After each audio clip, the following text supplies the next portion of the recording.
காட்டிலே வளர்ந்திருந்த மரங்களிலே 3 மரங்கள் இறைவன் பயன்பாட்டுக்கு பயன்படும்படியாக வேண்டிக் கொண்டன. ஏற்ற காலம் வந்தபொழுது அந்த மரங்கள் மரவெட்டியால் வெட்டப்பட்டன.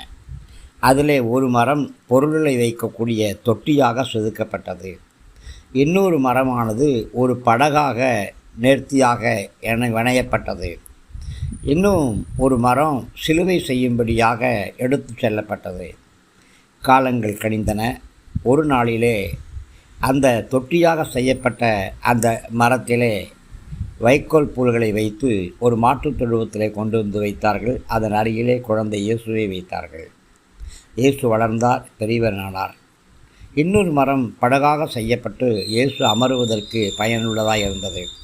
இன்னொரு மரமோ இயேசுவை சிலுவை சுமப்பதற்கு தன்னை அர்ப்பணித்தது.